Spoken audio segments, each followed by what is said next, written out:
vamos a comenzar con lo que creemos como iglesia. ¿Qué creemos nosotros como iglesia? Entonces voy a comenzar aquí con que reconocemos a Cristo como la cabeza de la iglesia. Por lo tanto, su palabra, la Biblia, es nuestra autoridad final y nuestra única regla infalible de fe, o sea, no falla, de fe salvadora y conocimiento de la verdad. Eso lo podemos ver en muchas partes, pero nada más voy a hacer un comentario en Colosenses capítulo 1, versículo 18. Dice, y Él, hablando de nuestro Señor Jesucristo, es la cabeza del cuerpo, que es la iglesia, Él el que es el principio, el primogénito de entre los muertos, para que en todo tenga la preeminencia. Entonces, aquí vemos nuestro Señor Jesucristo. Nosotros creemos que Él es la cabeza de la iglesia.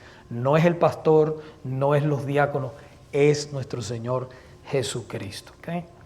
También, hermanos, somos una iglesia bautista, reformada, confesional, y es por eso que nos adherimos a la confesión de fe bautista de 1689. Muchos de ustedes estuvieron, como por 2 años, estuvimos estudiando poquito a poco la confesión de fe. Tal vez en el futuro también la vamos a incorporar de nuevo, pero no nos tardaremos tanto tiempo así, pero sí la vamos a seguir estudiando, lo cual es muy, muy importante.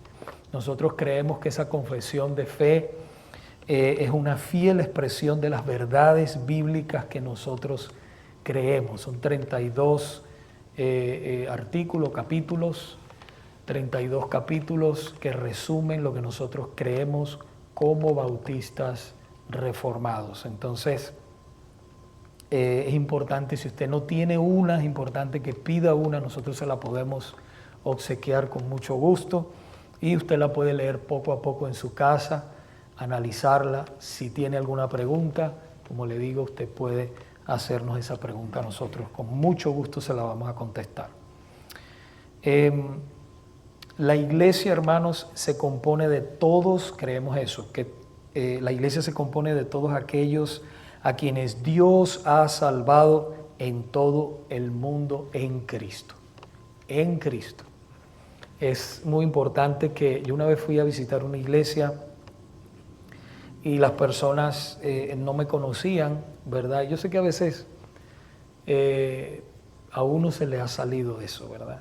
Entonces a veces uno le dice a alguien, oh, bienvenido hermano, y uno no sabe si es hermano o no es hermano, ¿verdad?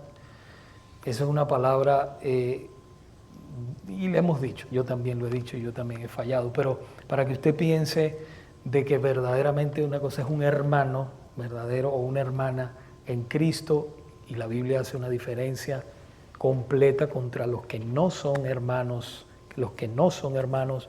en Cristo. Entonces hay veces que hay personas hasta se pueden ofender por eso, porque usted le dice hermano, y no, pero apenas estoy visitando la iglesia y ya me dijeron hermano.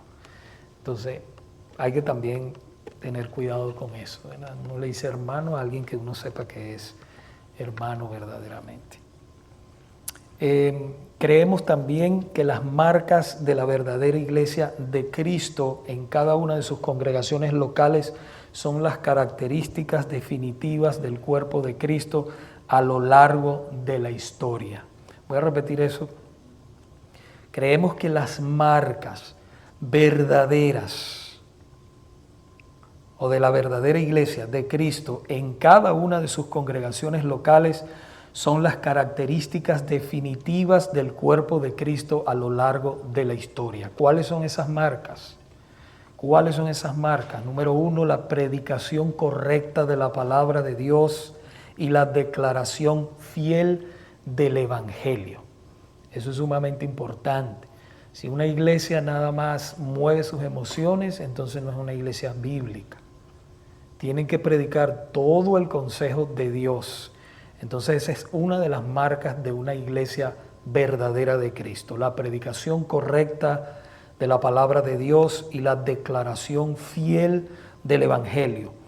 Número 2, la administración de las ordenanzas.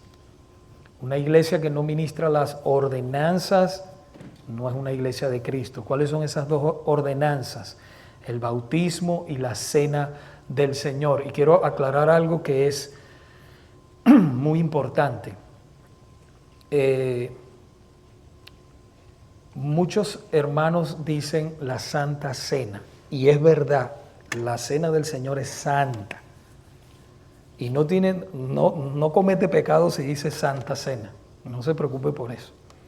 Pero si usted quiere ser verdaderamente más bíblico, no hay ninguna parte en la Biblia donde diga Santa Cena, sino Cena del Señor. Nuestra confesión también lo dice, Cena del Señor.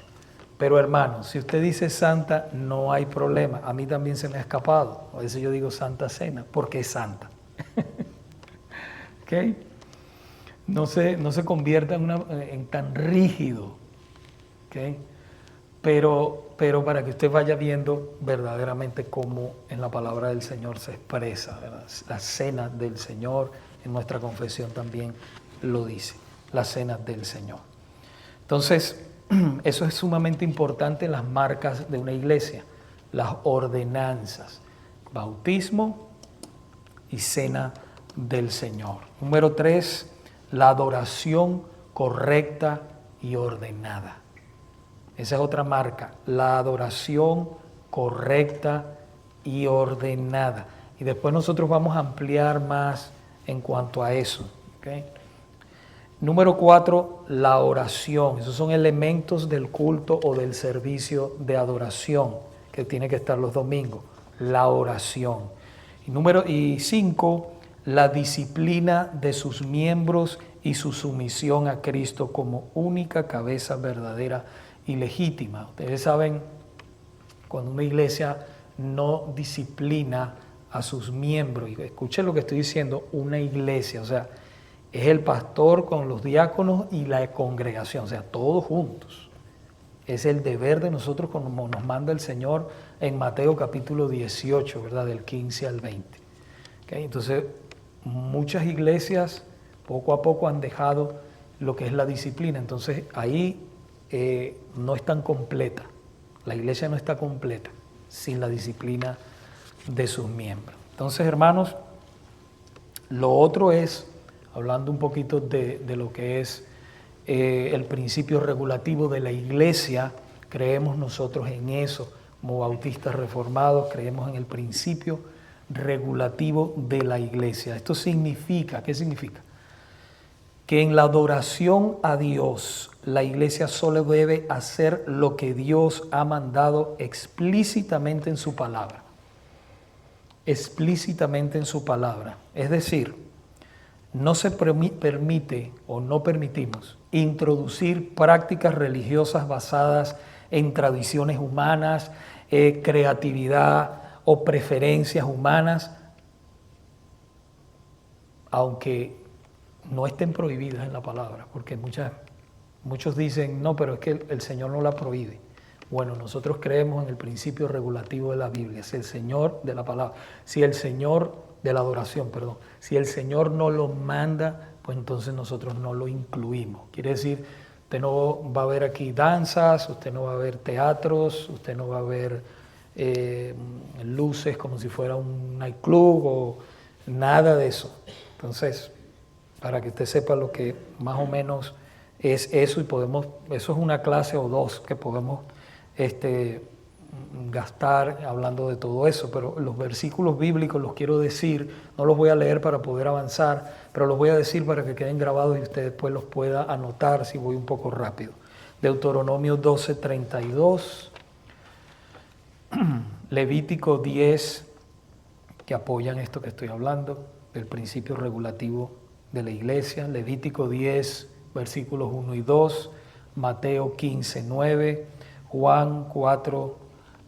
Evangelio de Juan, capítulo 4, versículos 23 y 24. Entonces, eso es sumamente importante, cómo nosotros adoramos al Señor. Y dicho sea de paso, en cuanto a lo que es la adoración a Dios,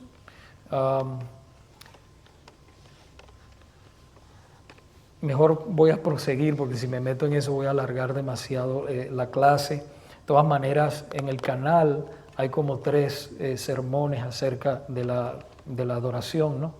Y de todas maneras vamos a estar hablando de eso en el futuro, de la forma de adorar, en cuanto a lo que son los instrumentos. Ustedes saben que eso son una de las cosas que hay bastante batalla en la misma iglesia, aunque seamos de la misma creencia, la misma iglesia y todo. Si unos dicen que la batería, los otros dicen que no, los otros que el piano, que la guitarra, todas esas cosas, vamos a estudiar un poco más profundo acerca de eso un poco más adelante. Pero ya usted se da cuenta de la manera que nosotros lo hacemos aquí. Si usted ha estado aquí ya un tiempo y usted sabe ya cómo nosotros adoramos al Señor, y es algo intencional, lo hacemos de esa manera por una intención. Entonces, hermanos, el otro punto que quiero tocar es que creemos que la Biblia es la revelación escrita de Dios, que es completa y es suficiente en todos los aspectos. Creemos que la Biblia, las Sagradas Escrituras, son exhaladas por Dios e inspiradas por Dios. Por lo tanto, son completamente autoritarias en y de sí mismas. No basan su autoridad en ninguna iglesia, en consejos, en credos, en concilios, sino que son autoritarias simplemente porque son la palabra de Dios. ¿Okay? Entonces no es la Biblia más la tradición, no es la Biblia más... No, es la palabra. Eso es lo que nosotros hacemos, predicamos y obedecemos. Es la palabra de Dios. Nos lo dice 2 de Timoteo, capítulo 3, versículos 16 y 17. Dice que toda la Escritura es inspirada por Dios y es útil para enseñar, para redarguir, para corregir, para instruir en justicia, a fin de que el hombre de Dios sea perfecto, enteramente preparado para toda buena obra. Hermanos, y cuando dice hombre, y hay que aclarar eso por la época en que estamos viviendo, ¿verdad? No, y dice que solamente los hombres, no. O sea, cuando la palabra dice hombre en muchas partes de la Biblia está hablando de una manera general, o sea, los dos sexos, hombre y mujer. Entonces eso es importante. El punto número 7 es que creemos que Dios es uno, eterno, constante e inmutable. ¿Qué significa? Vimos eso, la inmutabilidad de Dios, eso lo vimos. ¿Qué significa que es inmutable? Que no cambia, correcto, que no cambia. Creemos que Dios es el creador de todo lo que existe en el cielo y en la tierra. Es Él. Y esto es importante decirlo, especialmente si venimos de diferentes corrientes, ¿verdad? Y como están las redes sociales, hay tantas cosas. Hay gente hay movimientos que son sectas, que se parecen en algunas cosas, pero por ejemplo niegan la Trinidad. Entonces ya eso es una doctrina central. Si niegan la Trinidad, entonces están fuera. ¿Okay? Y así como cosas, entonces hay que tener cuidado y saber entonces dónde nosotros estamos parados, ¿verdad? Creemos que el Dios que se describe en la Biblia es único. Él no es semejante a cualquier persona o cosa en todo el universo. Dios tiene todo el poder, todo el conocimiento, toda la sabiduría, y a Él se le debe toda la gloria, honor y alabanza. Así que todo lo que pasa, todo lo que sucede, lo que va a suceder, lo que sucedió, está en el decreto de Dios. Eso también lo estudiamos, ¿se acuerdan? El decreto de Dios. Algunos de ustedes estudiaron el decreto de Dios. Así que todas las cosas al final dan gloria a Dios. Número 9, hermanos, creemos que la Biblia enseña que hay solamente un Dios, el cual subsiste en 3 personas, en el Padre, en el Hijo y en el Espíritu Santo. Cada persona es completa y totalmente Dios. ¿Oyó eso? El Hijo es Dios, el Padre es Dios y el Espíritu Santo es Dios. ¿Ok? y han existido eternamente en relación descrita por el término Trinidad. Trinidad. Gente que dice, no, pero es que la Trinidad no aparece en la Biblia. Yo estaba hablando el otro día con mis hermanos que tenemos que tener cuidado en no caer en el biblicismo, ¿verdad? El biblicismo es que tiene que haber una palabra para que yo acepte esta doctrina como que es real. Bueno, por ejemplo, la palabra membresía no la hay en la Biblia. Sin embargo, cuando estudiamos el contexto de la Biblia nos damos cuenta de que sí había una membresía. ¿Okay? Igualmente con la palabra Trinidad, usted no encuentra la palabra Trinidad. Y la palabra Trinidad, cuando usted estudia todo el contexto de la palabra del Señor, nos damos cuenta de que sí hay una Trinidad. Son nombres teológicos o palabras teológicas para referirnos a una doctrina. Lo otro, por ejemplo, el oficio de nosotros, ¿verdad? Los diáconos y los pastores. ¿Verdad? Sabemos todos cuando estudiamos que es un oficio, por eso se le dice los oficiales de la iglesia. También nuestra confesión les dice los oficiales de la iglesia. Entonces, cuando ustedes escuchen los oficiales de la iglesia, son los pastores y son los diáconos,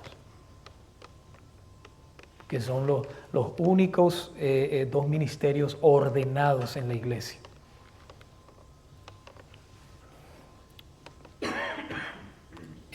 Ya vamos a venir con las preguntas.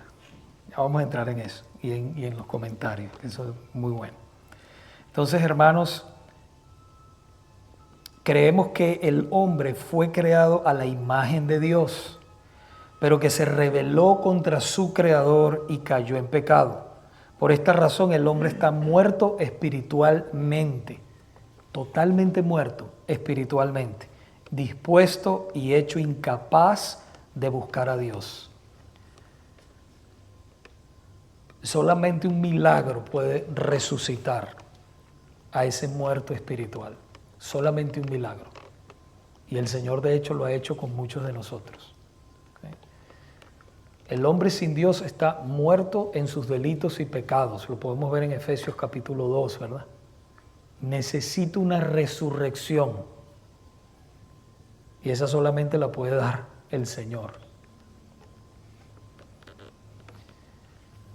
Entonces, hermanos, en punto número 11, creemos que Dios desde la eternidad pasada ha predestinado todas las cosas y así unió a ciertas personas con Cristo Jesús, de modo que Él pueda ser el que redima los pecados de los hombres y al obrar así traiga gloria a sí mismo. Nosotros creemos en eso, que Dios desde la eternidad ha elegido a aquellos que Él va a salvar. De eso también vamos a abundar. Siga viniendo, si se siente un poquito confundido con eso, siga viniendo, no deje de venir. Vamos a tocar esa clase cuando ya entremos en las otras clases. El punto número 12, creemos que Jesucristo, el Hijo de Dios, murió en el lugar de sus elegidos. Mucha gente dice, por todo el mundo. Pero pastor, en Juan 3:16 dice que porque de tal manera amó Dios al mundo, pero hay que seguir leyendo, para que todo aquel que en Él cree, pues no todo el mundo cree, no se pierda, mas tenga la vida eterna. Entonces el que cree, los que creen son aquellos que Dios ha elegido desde antes de la fundación del mundo. Y eso sé que es una doctrina difícil y hay que explicarla muy bien. Vamos a estar explicando eso, no hay ningún problema. Usted va a ver que es una doctrina bíblica totalmente. Entonces, hermanos, que Jesucristo, el Hijo de Dios, murió en el lugar de los elegidos, proporcionando el perdón completo de sus pecados por su muerte sobre la cruz del Calvario. Ningún otro sacrificio o obra puede proveer el perdón de pecados y ninguna otra obra puede agregar a la obra de Cristo en la cruz. Somos salvos solamente por el sacrificio de nuestro Señor y Salvador Jesucristo. Ninguna obra puede salvarnos. Entonces, usted se ha estado dando cuenta de que no he nombrado muchos versículos bíblicos para poder avanzar. Yo sé que muchos de ustedes han estudiado esto muchas veces, pero otros no. Entonces, hermanos, esto lo vamos a ir desglosando poco a poco, como dije en las clases posteriores. Creemos que Dios, en su gracia y misericordia soberana, regenera a los pecadores por el Espíritu Santo o por el poder del Espíritu Santo, no por alguna acción de ellos, atrayéndolos a una nueva vida. O sea, no es que yo acepto a Cristo cuando yo quiera.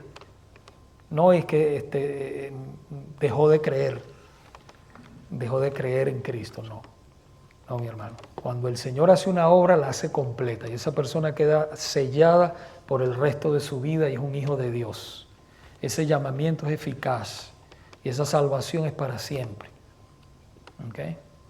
Si la salvación dependiera de nosotros, pues ninguno fuera salvo. Ninguno.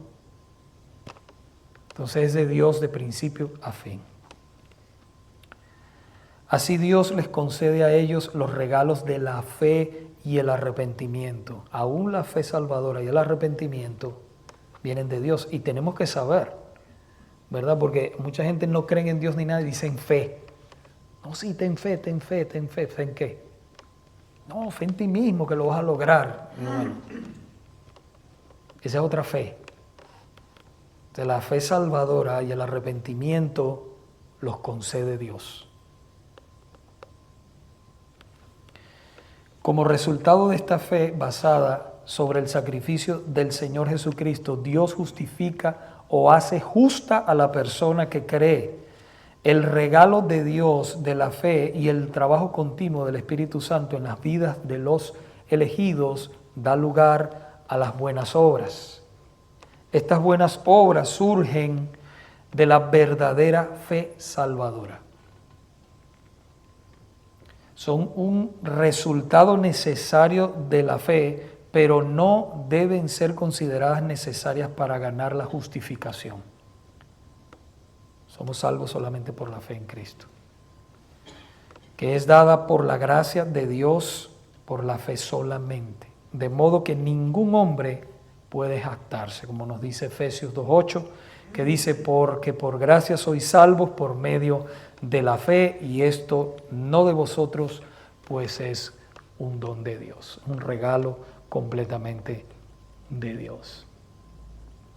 Y eso nos hace a nosotros descansar, mis hermanos, porque a veces vemos familiares y amigos y usted dice, pero esta persona, ¿cómo es? Bueno, hasta que el Señor no traiga una resurrección en él, no va a pasar nada. Él puede oír el mejor predicador del mundo, pero si el poder de Dios no obra en ese corazón perverso, como era el de nosotros también, nada puede pasar. Sin embargo, esa persona es culpable de rechazar a Cristo. Eso lo vamos a ver después también. ¿Cómo podemos conciliar eso? De que el Señor elige, pero a la misma vez el pecador es culpable de rechazar a Cristo. Eso lo vamos a ver después. Creemos también, hermanos, que Cristo volverá a juzgar a los vivos y a los muertos. Mientras tanto, los creyentes deben vivir sus vidas de tal manera que den gloria a Dios a través de Jesucristo. A través de Jesucristo. Esa es la única manera que una persona puede acercarse a Dios, es a través de Jesucristo. Por eso hemos dicho y hemos estudiado, hermanos, que las oraciones de los santos son muy importantes. Porque hay personas que no son cristianas y oran, pero Dios no los escucha. La única oración que Dios va a escuchar del pecador es esa, que se arrepienta. Que se arrepienta. Pero usted, como hijo, hija de Dios, Dios sí lo escucha. Le tiene acceso directo al Padre por los méritos de Cristo. Entonces, hermanos, es deber de la iglesia estar ocupada haciendo el trabajo de la predicación del Evangelio, en palabras y en hechos. proclamando el evangelio puro de Cristo y enseñando la palabra de Dios a los santos, preparando, como dice Efesios capítulo 4:11, preparando a los santos para la obra del ministerio. Ese es el trabajo de nosotros, pastores, maestros, ¿verdad? Preparar a los santos para la obra del ministerio. Y los hermanos que no están llamados a esos oficios deben también contribuir discipulando a los demás hermanos de uno en uno y evangelizando a aquellos que son perdidos. Ah, pastor, pero si ya Dios los eligió, ¿para qué los vamos a evangelizar? Hermano, tenga cuidado con eso. No irse a los extremos. Usted no sabe quién el Señor va a salvar. Debemos ser obedientes, orar y predicar a todo el mundo. La oferta del evangelio es libre para todos. Y debemos orar y debemos predicar como si todo el mundo se fuera a salvar. Aunque Dios ha elegido los que se va a salvar, pero eso lo sabe Él en su soberanía. Eso es importante. Eso nos hace a nosotros descansar. Porque la pregunta de nosotros no tiene que ser, pero bueno, ¿por qué el Señor nos salva a esto o al otro? No. La pregunta tiene que ser, ¿por qué Dios me salvó a mí? Esa es la pregunta que nosotros tenemos que hacer a Dios. Padre, ¿pero por qué a mí? Ve y ser agradecido. Ser agradecido. Dios sabe por qué. Y mientras hay vida y esperanza, seguimos hablando, seguimos predicando, seguimos testificando. Y muy importante, hermano, que nuestra predicación vaya con nuestro testimonio. Por eso hablábamos la semana pasada, ¿se acuerdan? De que el testimonio es tan importante. Somos representantes, decimos, somos cristianos, pero oye, esa es una palabra grande, muy grande. Y aunque no somos perfectos, debemos esforzarnos por quedar bien delante de Dios y de los hombres. Creemos, hermanos, que el Señor ha dado dones a su iglesia, como son los pastores y maestros, para la edificación del cuerpo de Cristo. Ya eso lo hemos hablado. Ahora vamos a entrar en este punto, nuestra forma de gobierno. Eso es importante, que usted sepa. Nuestra forma de gobierno. Pastores y diáconos. Pastores y diáconos. No hay otro ministerio en la Biblia. Pastores y diáconos. Los pastores o ancianos, también se les dice anciano o obispo.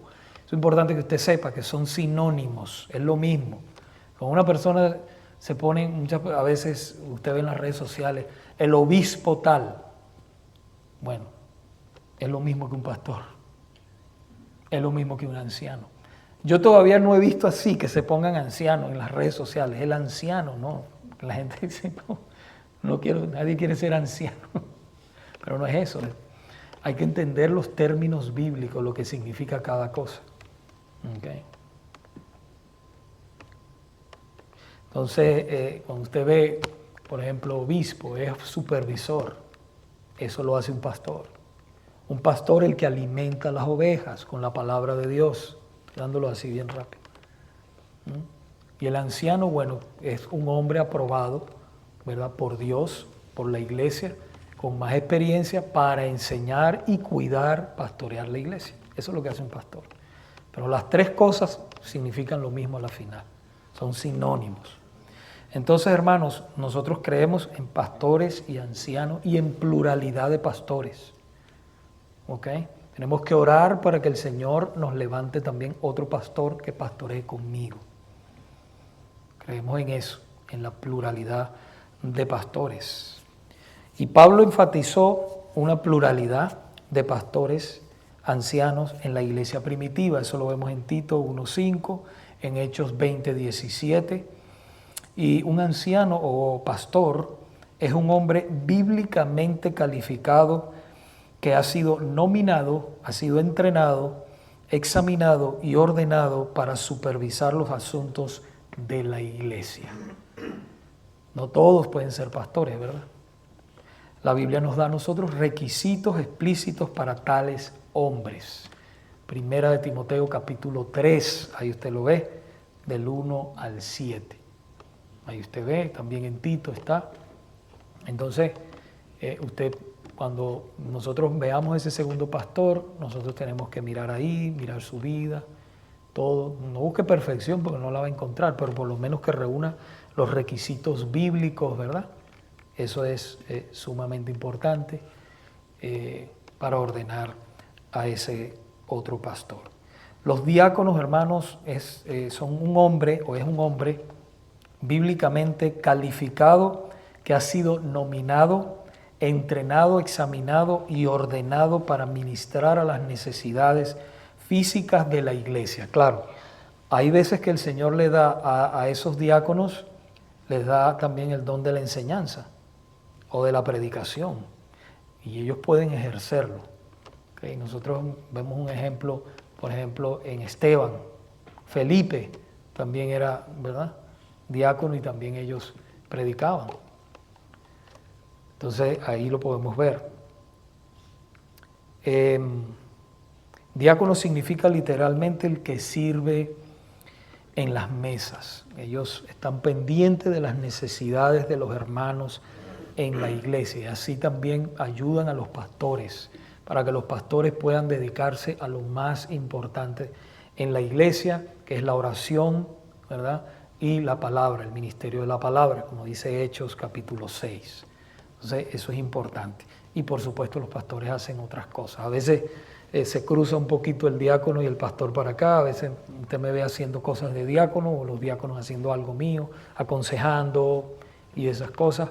Y lo podemos hacer, pero tenemos que tener nosotros claro cuál es el ministerio de nosotros y no descuidarlo, cada uno de nosotros. Nosotros creemos en eso. Eso lo vemos en los diáconos, lo vemos en Hechos 6 y lo vemos también en Primera de Timoteo. Sigue usted leyendo ahí en el capítulo 3, del 8 al 13, versículos del 8 al 13. Entonces, a mis hermanas se me fueron, se levantaron para allá. Bueno, seguimos adelante. Entonces, el cesacionismo, vamos a hablar del cesacionismo y el continuismo. Esto es importante. ¿Qué es eso? ¿Qué es el cesacionismo y el continuismo? ¿Cuántos de ustedes han oído esos términos? Levante la mano. Sí. Nada más uno. Ok. Bueno, de eso no vamos a extendernos porque eso también es extenso, pero sí para que tenga una idea de lo que es esto y no se le olvide. Hay dos posturas, ¿verdad?, en la iglesia. Y usted se va a dar cuenta, por la experiencia que usted ha tenido aquí con nosotros y se va a dar cuenta en la experiencia que usted ha estado o ha visitado otras iglesias. Entonces, el cesacionismo viene de la palabra cesar. Cesar. Es la posición teológica que afirma que los dones milagrosos del Espíritu Santo, como decir lenguas, profecía y sanidades, dejaron de ser practicados en algún momento después del primer siglo, por la sencilla razón de que cumplieron su propósito. Cumplieron su propósito en esa época.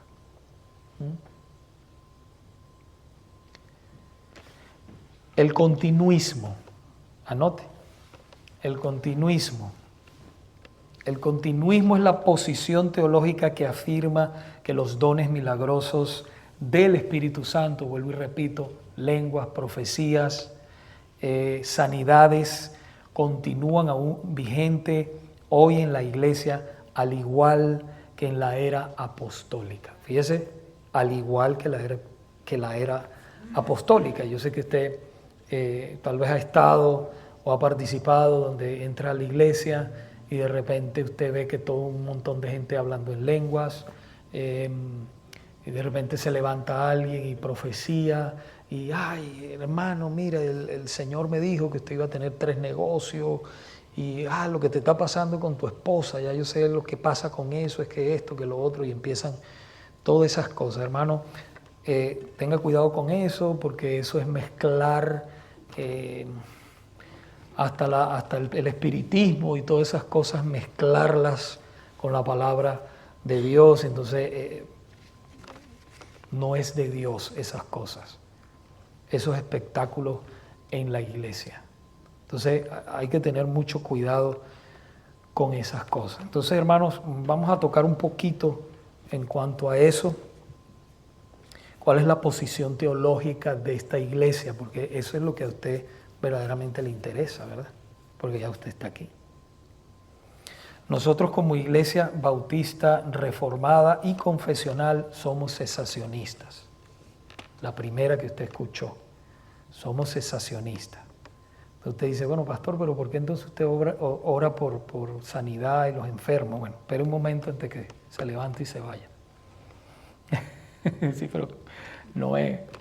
Escuche.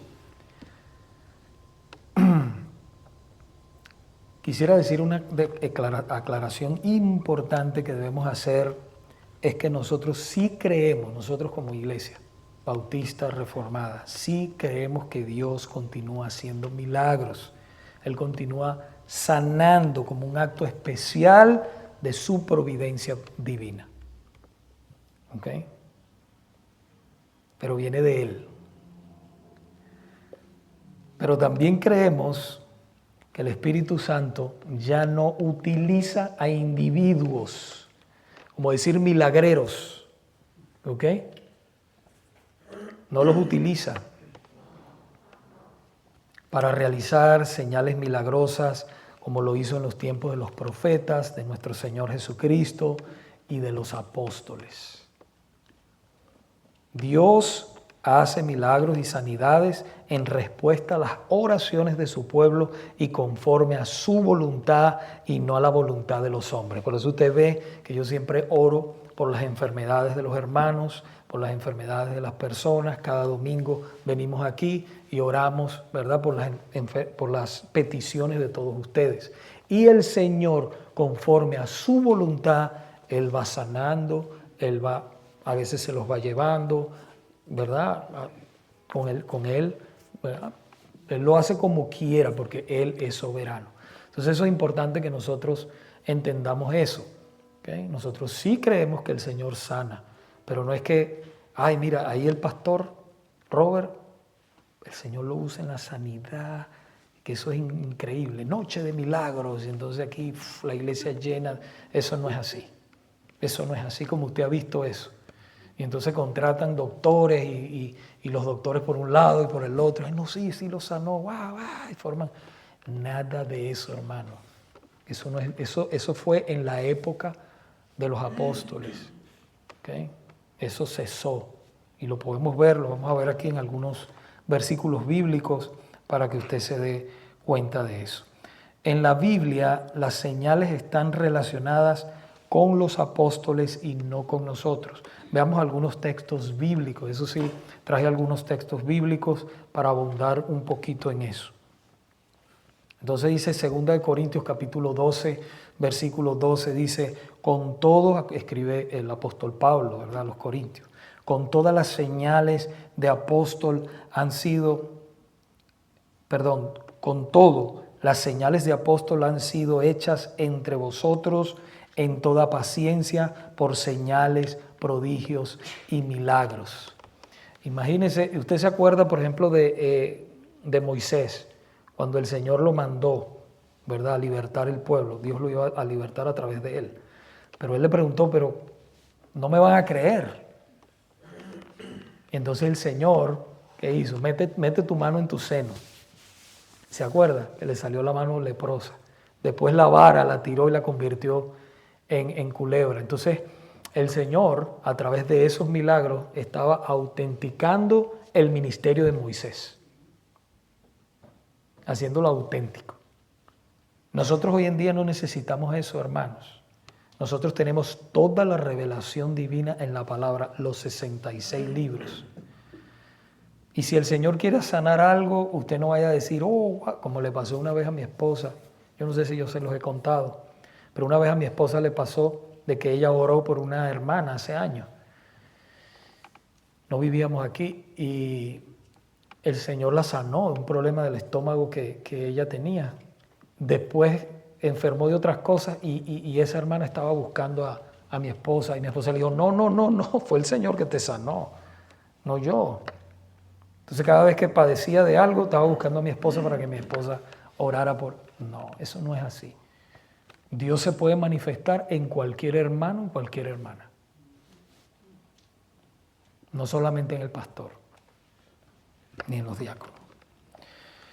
Otro texto, hermanos, que podemos ver es en Hechos de los Apóstoles, capítulo 15, versículo 12. Dice, entonces toda la multitud cayó y oyeron a Bernabé y a Pablo, que contaban cuán grandes señales y maravillas había hecho Dios por medio de ellos entre los gentiles. Entonces ahí vemos cómo el Señor hacía maravillas, ¿verdad? A través esas señales, a través de ellos, de los apóstoles.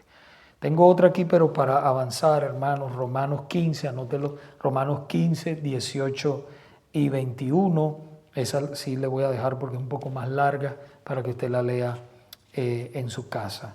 Tenemos también a Hechos capítulo 2, versículo 22, dice, varones israelitas, oíd estas palabras, Jesús Nazareno, varón aprobado por Dios entre vosotros con maravillas, prodigios y señales. ¿Se dan cuenta? Aprobado por Dios. Y fíjense cómo ellos dicen, con maravillas, prodigios y señales que Dios hizo a través de vosotros por medio de Él, como vosotros mismos sabéis. Y hay un texto también muy importante que nosotros debemos ver, por eso nosotros no creemos que existen apóstoles ni profetas en esta época. Usted va a Efesios capítulo 2, versículo 20, nosotros vemos donde dice, edificados sobre el fundamento de los apóstoles y profetas, siendo la principal piedra del ángulo Jesucristo mismo. Entonces, hermanos, si usted se pone a pensar, cuando uno pone un fundamento, ¿verdad? Fíjese la palabra fundamento. Los apóstoles y profetas echaron el fundamento. Y nosotros estamos edificando encima de ese fundamento. Estamos edificando sobre él, siendo la piedra principal nuestro Señor Jesucristo. Entonces no existen, hoy en día hay pastores, maestros, sí, pero no existen apóstoles ni profetas. Nosotros no creemos en eso. Entonces ya eso libera mucho. Cuando usted vea en las redes sociales apóstol y profeta y que empiezan a dar profecía, bueno, está de usted si quiere creer, pero le estoy hablando de la posición de la iglesia, lo que nosotros creemos.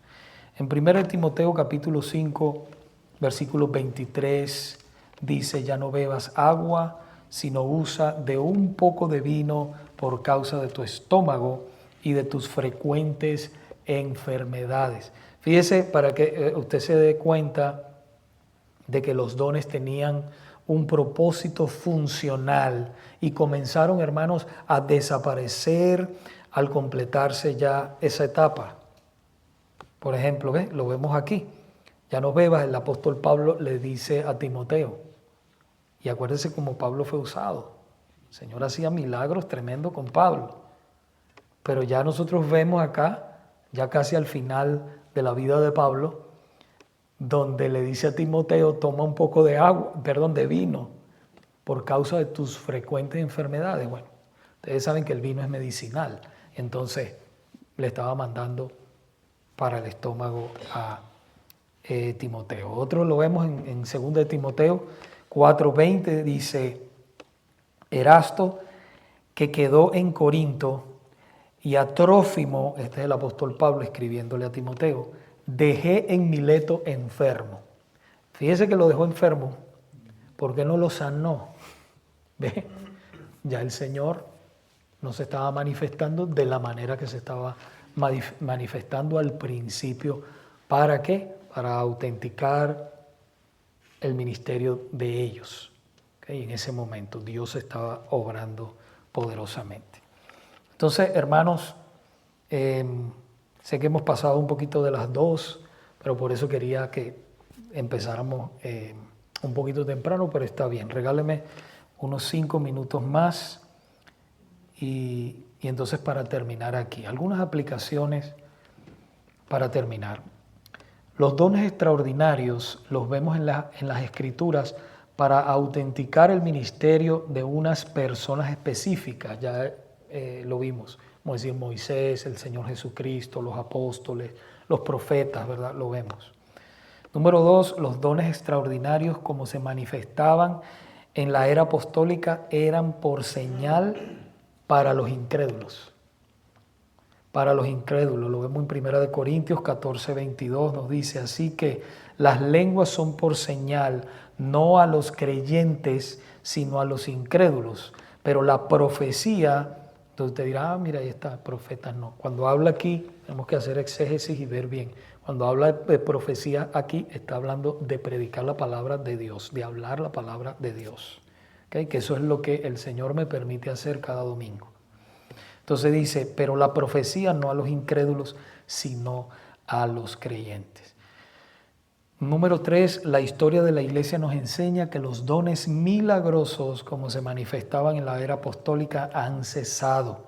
Los padres posapostólicos ya no hacen mención de dichos dones. Eso no lo vemos. Eso es algo, hermanos, que nosotros vemos en el siglo XIX, principios del siglo XX, que se empieza, el siglo XIX, por ahí se empieza a manifestar el movimiento de la santidad y el movimiento de milagros y de todas esas cosas, la prosperidad y todo eso.